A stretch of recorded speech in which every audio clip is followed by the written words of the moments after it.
Hi, I am Shraddha. I hope so कि आप सब अच्छे होंगे।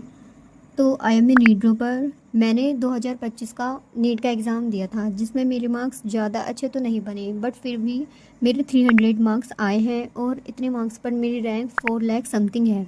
बट इतने मार्क्स पर एमबीबीएस नहीं मिलता है, तो मैं ड्रॉप लेने की सोच रही हूँ।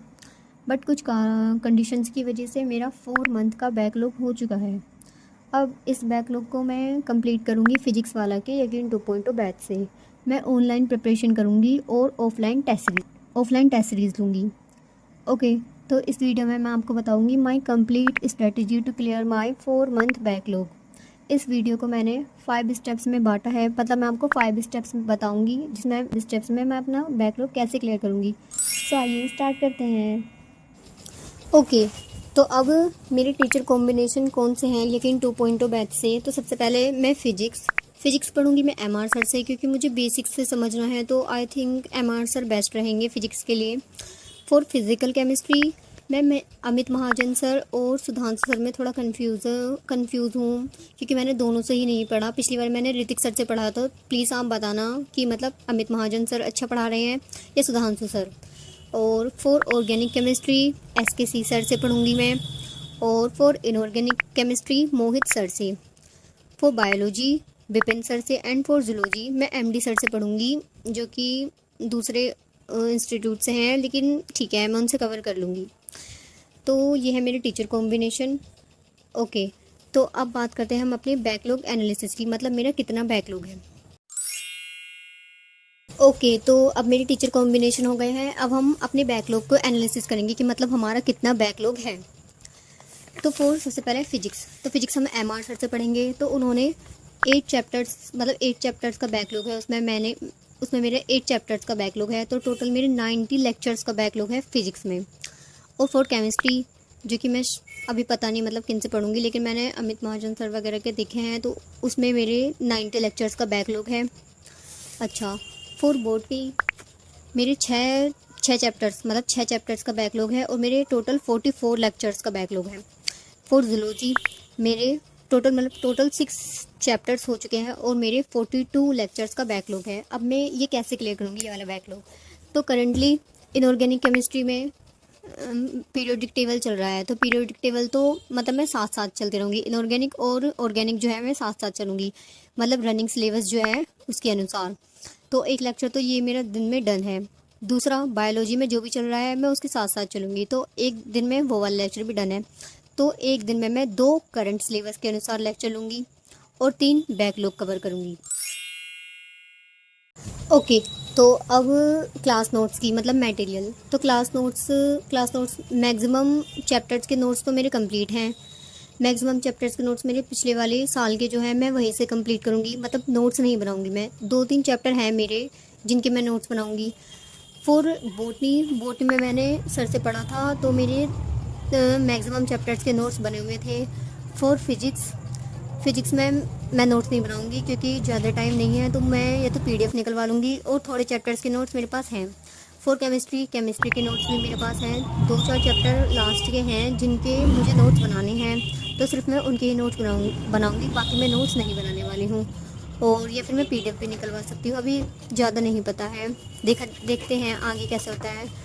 और मैं लेक्चर 1.5 या फिर 1.6x पर देखूँगी, जिससे 2 घंटे का लेक्चर एटलीस्ट 1 घंटे 20 मिनट्स में कंप्लीट हो जाएगा, और लेक्चर नोट्स बनाने की ज़्यादा ज़रूरत पड़ेगी नहीं। तो मैं ऐसे ही कंप्लीट करूँगी। क्लास नोट्स कंप्लीट हो गए, उसके बाद फिर क्लास नोट्स कंप्लीट करने के बाद उसके थोड़े बहुत क्वेश्चंस वगैरह हो जाएंगे, तो वो क्वेश्चंस वगैरह थोड़े बहुत प्रैक्टिस कर दूँगी। तो अब बात करते हैं हम NCERT और क्वेश्चन प्रैक्टिस। NCERT की बात करते हैं अब हम। तो NCERT में मैं जो भी NCERT की डिटेल है वो सब पढ़ूंगी। कौन कौन से मतलब इसका ओवरव्यू, एक चैप्टर का जो ओवरव्यू, एक यूनिट का जो ओवरव्यू होता है वो यूनिट की ओवरव्यू। नंबर 2 पर जो मतलब वहाँ पे साइंटिस्ट वगैरह दे रखे होंगे, तो साइंटिस्ट के मतलब पूरी डिटेल की, वे कहाँ से क्या मतलब ऐसे पूरा पढ़ना है। और नंबर 3 समरी, वो तो मस्ट है, पढ़ के ही जानी पड़ेगी समरी, और उसके अंदर डिटेल लेक्चर्स। और उसके बाद NCERT डायग्राम, वो भी मस्ट है, उसकी पूरी डिटेलिंग ये सब देखनी पड़ेगी। ओके, फिर उसके बाद क्वेश्चन प्रैक्टिस। तो क्वेश्चन प्रैक्टिस में सबसे पहले जो सर क्लास में क्वेश्चंस करवाते हैं उनको देखना। सर ने कहा था कि सीट्स मतलब बाद में सीट दे देंगे वे सर, तो सर जी की सीट्स वगैरह देखना। नंबर दूसरे पर डीपीपीज़, तो डीपीपीज़ तो सर दे रहे हैं, उसके बाद सर कट्टर डीपीपी दे रहे हैं तो मैं वो करूँगी। फिर एक्स्ट्रा असाइनमेंट है, थोड़ा बहुत सर दे रहे हैं तो एक्स्ट्रा असाइनमेंट जो होंगे मैं वो करूँगी।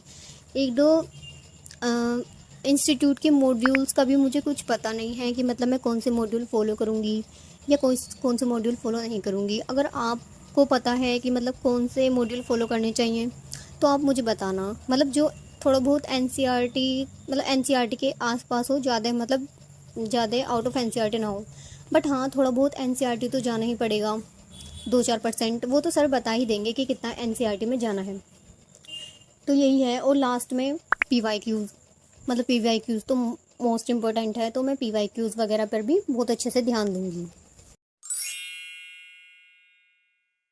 ओके, तो अब हम बात करते हैं टेस्ट की।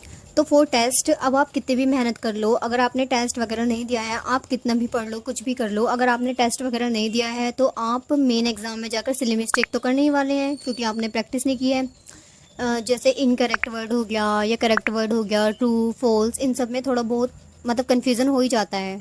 आप कुछ और सोच रहे हैं लेकिन कुछ और लिखा है।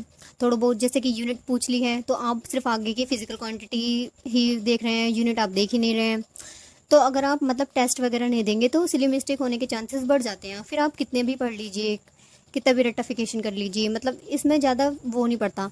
तो फॉर टेस्ट एनालिसिस मैं जितना भी मेरा सिलेबस कंप्लीट होता चला जाएगा उसके मैं हर टेस्ट दिया करूँगी। एवरी वीक मैं एक मिनी टेस्ट दिया करूँगी, जो भी मेरे मतलब मेरा सिलेबस कंप्लीट हो जाएगा उसके अनुसार। लेकिन मैं यकीन 2.0 बैच के जो प्रैक्टिस टेस्ट हैं वे देने की सोच रही हूँ, और नीट के रैंक बूस्टर टेस्ट जो है फिजिक्स वाला के वो देने की सोच रही हूँ। और अगर आपको कोई ऑफलाइन टेस्ट सीरीज़ के बारे में पता हो तो प्लीज़ वो भी बताइएगा कि मैं ऑफलाइन टेस्ट सीरीज़ बाद में जाकर ज्वाइन कर सकूँ, क्योंकि मैं अभी ऑनलाइन ही पढ़ रही हूँ। तो फिर मैंने टेस्ट देने के बाद उसकी एनालिसिस करनी है कि मतलब मैंने कितने क्वेश्चन छोड़े, कितने क्वेश्चन मेरे रह गए हैं, कितने आउट ऑफ एनसीईआरटी थे और कितने क्या थे, इसके बारे में एनालिसिस करूँगी। फिर जो क्वेश्चन मुझसे नहीं बने हैं वो क्वेश्चन मैं अपनी एक नोटबुक होगी उसमें लिख लूँगी कि मेरे से कौन कौन से क्वेश्चन नहीं बने हैं और कौन से क्वेश्चन इंपॉर्टेंट हैं और वो आ सकते हैं। उसके बाद कौन कौन से मैंने सिली मिस्टेक की हैं, थोड़ी बहुत वो मेहनत करूँगी। और हाँ मतलब ये सब लिखने के बाद मैं मिस्टेक कॉपी भी बना लूँगी कि मैंने कितनी मिस्टेक की हैं, क्या मैं आगे क्या सुधार सकती हूँ और किन किन चीज़ पर मेरा मतलब फोकस रहेगा कि हाँ मैंने ये वर्ड गलत पढ़ लिया था, या तो मेरी इस चीज़ से हुए या फिर मैंने सिली मिस्टेक कर दी है इस चीज़ से हुए।